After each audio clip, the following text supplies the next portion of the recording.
Welcome to the Slop Temple. We pray this video helps. Begin by choosing authentic Jamaican-style Irish sea moss, wild harvested, light beige to golden in color, and free of strong fishy odor.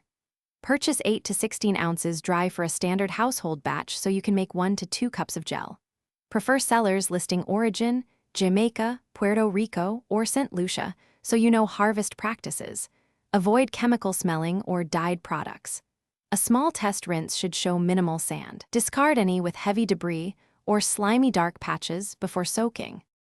Rinse the dry sea moss under cold running water for 2 to 3 minutes, agitating to remove sand and shell bits until the rinse water runs clear. Transfer to a bowl and cover with 4 cups filtered water, add 1 tablespoon freshly squeezed lime juice to help brighten color, and soak for 12 to 24 hours. Pieces will double in size. Drain, reserve soak water, and blend the softened sea moss with 2 cups fresh filtered water until completely smooth, starting on low and increasing to high for 1 to 2 minutes. To make Jamaican-style sea moss drink, combine 1 cup of prepared sea moss gel with 3 cups whole milk or coconut milk in a saucepan and warm gently, stirring. Simmer for 8 to 10 minutes to integrate flavors but do not boil vigorously. Sweeten to taste with 2 to 3 tablespoons brown sugar or 1 to 2 tablespoons honey. Add 1 teaspoon vanilla, a pinch of cinnamon, and optional 1 tablespoon Irish cream or diluted rum.